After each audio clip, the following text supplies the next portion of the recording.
Parlons. Design. Parlons. Design. Parlons.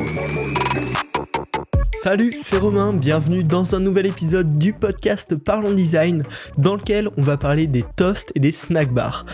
Quel est le type de notification in-app qu'il vous faut? Comment les choisir? Quelles sont leurs différences? On va découvrir ces deux composants ensemble aujourd'hui. Donc c'est des composants très proches, le toast et le snack bar. C'est des composants qui permettent d'informer l'utilisateur d'une action en cours en général. Ça va être sous la forme d'une notification non obstrusive dans l'application. Donc voilà, ce sont vraiment pas des notifications push comme on a l'habitude d'en voir, mais vraiment des notifications in-app, contextuelles à l'application dans laquelle on est, qui donnent en général un message court sur un état, sur quelque chose qui se passe, sur quelque chose qui est en train de se passer, sur quelque chose qui est en train de se faire, mais vraiment du côté contextuel, état de l'application en cours. Ce sont des composants qui sont très utilisés sur Android.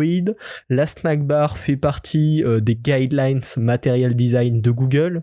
Le toast est un composant par défaut du kit de développement Android. Donc voilà, ce sont des composants principalement utilisés sur ces plateformes, qui existent aussi sur iOS, malgré qu'elles ne soient pas dans les guidelines d'Apple, il me semble, et qui sont utilisés principalement sur les applications Google, en fait, en général. Voilà.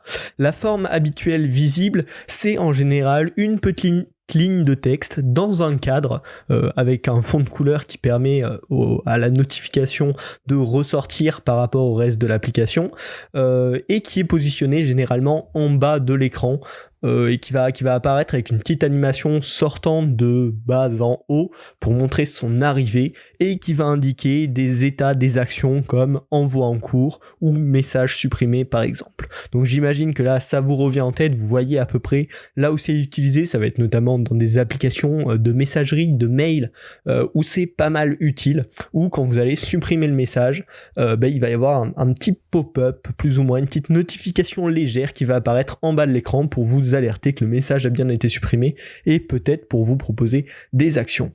Et c'est là justement qu'on va se faire la différence entre le toast et la snack bar. Donc on va faire un petit point vocabulaire, pas pour affirmer que toast c'est ça et snack bar c'est ça, mais plus pour qu'on soit tous d'accord sur la chose dont on parle. C'est très important. Il y a plein de termes comme ça en design où chacun a un petit peu sa propre définition pas très claire. Donc là on va mettre ça au clair ensemble et puis on va dire que la communauté Parlons Design se met d'accord sur ces définitions qui sont globalement les plus acceptées.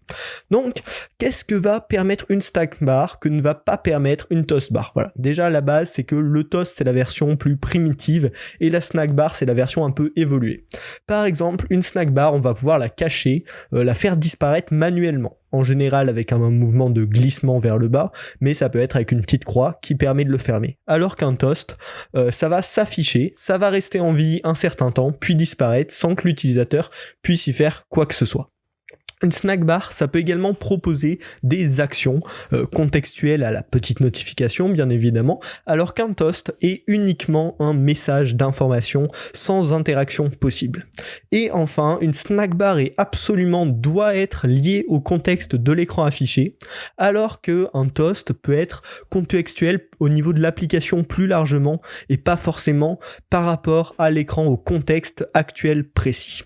Donc voilà, finalement on va l'utiliser comment on choisit. Un toast, ça va être plutôt pour montrer des informations, des feedbacks sur ce qu'il est en train de se passer actuellement, alors qu'une snack bar, ça va plus permettre d'afficher des alertes, des actions complémentaires aux actions en cours. Pour ça, je vous ai préparé quelques petits cas d'usage qu'on va voir ensemble, avec des petites variantes pour faire vos choix, faire de bons choix tout simplement, des choix informés par rapport à toutes ces petites définitions. Voilà, parce qu'en effet, il est important de ne pas confondre ces deux composants et de les mixer, sinon les utilisateurs vont finir par être perdus. Ils vont voir ce type de composants, eux ne savent bien sûr pas que ça s'appelle un toast ou un snack bar, mais ils vont avoir l'habitude de voir un certain composant qui s'affiche un certain temps et qui disparaît sans qu'il y ait d'interaction possible, et un composant un petit peu plus complexe qui va permettre des interactions et qu'on va pouvoir cacher, qui est contextuel contextuel à l'écran en cours. L'utilisateur sans savoir va s'habituer à ces deux types de composants qui sont quand même un petit peu séparés et va finir par être perdu si des fois on a des toasts qui sont liés au contexte précis de l'écran affiché et inversement. Voilà, si on fait trop de petits mix comme ça, on risque d'être perdu et c'est pour ça qu'il faut bien choisir et en tant que designer savoir ce qu'on fait afin de simplifier la gestion de l'interface dans l'esprit de l'utilisateur. Donc je vous ai préparé 3 petits cas d'usage qu'on va décrypter ensemble pour savoir quel est le meilleur composant à utiliser dans certains cas. Donc je vais prendre un premier cas qui est le cas d'une application où des informations doivent se synchroniser au lancement de l'application par exemple. On ouvre l'application, on voit ces données et puis il y a un petit temps d'attente entre le moment où ça se synchronise et le moment où toutes les infos sont bien à jour. Dans ce cas-là, le composant idéal pour indiquer à l'utilisateur synchronisation en cours ou avec le wording que vous souhaitez, qui vous semble le plus adapté, ça va être dans ce cas-là un toast.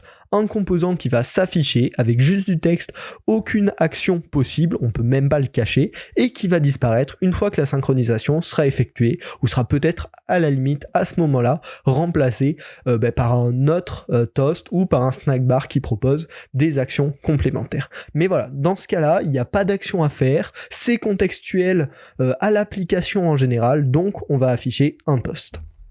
Le second cas que je vous ai préparé, c'est dans le cas où on supprime un message. Par exemple, allons sur une application de mail, comme c'est un composant très utilisé dans ce cas-là, et vous venez de supprimer un email. Là, dans ce cas-là, qu'est-ce qu'on veut proposer à l'utilisateur ? Probablement la possibilité d'annuler cette suppression, s'il s'est trompé, s'il a fait une erreur, ça peut être très intéressant en termes d'expérience, et puis s'il est d'accord avec son choix, s'il ne s'est pas trompé, la possibilité de le cacher rapidement, et puis de passer à autre chose sans être enquiquiné par ce composant. Donc dans ce cas-là, on va choisir une snack bar qui est liée au contexte précis de l'écran en cours. L'utilisateur vient de supprimer un message, donc il est toujours sur le même écran, on lui dit que le message a bien été supprimé, et des actions complémentaires qui lui permettent d'accéder à des fonctionnalités plus avancées. Donc dans ce cas-là, une snack bar. Et puis j'ai un troisième cas d'usage qui est prêt pour vous, un petit peu plus complexe, ça va être l'upload d'un fichier en cours. Donc on veut informer à l'utilisateur que le fichier qu'il est en train de nous envoyer est bien en train d'être uploadé, et du coup, qu'est-ce qu'on va lui afficher pour lui dire ? Et donc là, ça va dépendre du contexte. Si c'est une action obligatoire et non annulable, c'est-à-dire le fichier est envoyé, l'utilisateur peut plus rien faire, il est bloqué techniquement, dans ce cas-là, on va lui afficher un toast. Pourquoi ? Il n'a pas d'action contextuelle par rapport à ça possible, il n'a pas d'intérêt à cacher ça, sinon il perdrait le feedback sur l'action en cours, et ce toast doit disparaître au bout d'un certain temps, c'est-à-dire une fois que l'upload sera terminé. Donc on va afficher un toast. Par contre, si c'est une action un petit peu d'arrière-plan mais qui est non obligatoire, c'est-à-dire il peut faire autre chose pendant ce temps-là, on va peut-être proposer plutôt un composant de type snack bar. Pourquoi ? Parce que ça va permettre à l'utilisateur de pouvoir cacher cette notification dont il a peut-être pas besoin, il est en train de faire autre chose qui est plus intéressant, et puis ça se déroule en arrière-plan, et donc on va afficher une snack bar pour lui indiquer que l'envoi est en cours, et que s'il veut, il peut le cacher, et sinon il peut suivre l'envoi. Et enfin, le dernier cas, ça va être l'upload, il peut potentiellement l'annuler pour quelconque raison, et donc on va bien sûr proposer une snack bar afin qu'il y ait des actions possibles, dont l'annulation de cet envoi. Pourquoi je fais une telle différenciation entre ces deux composants ? C'est que dans votre design system, dans vos composants, ils doivent être bien séparés. Il doit y avoir un style, un affichage spécifique prévu pour le toast, si vous en utilisez bien sûr, et un affichage spécifique prévu pour la snack bar. Et donc l'utilisateur va au final reconnaître au fur et à mesure de l'utilisation que certains composants qui ont une certaine apparence, l'apparence d'un toast, ont une certaine manière d'agir, et que certains composants qui ont donc la dénomination de snack bar ont une certaine apparence et du coup un certain comportement, et donc vont y être habitués. Et c'est pour ça qu'ensuite c'est très important pour vous de définir à chaque fois que vous utilisez un de ces types de notifications in-app discrètes le bon type de composant pour que votre utilisateur soit habitué à savoir quel va être le comportement du composant qui a cette apparence-ci. Enfin, on va terminer ce podcast avec les bonnes pratiques quand vous designez un toast ou une snack bar. La première, c'est au niveau du contenu, ça va être 2 lignes de texte maximum, grand maximum. Ça doit être vraiment des notifications très courtes.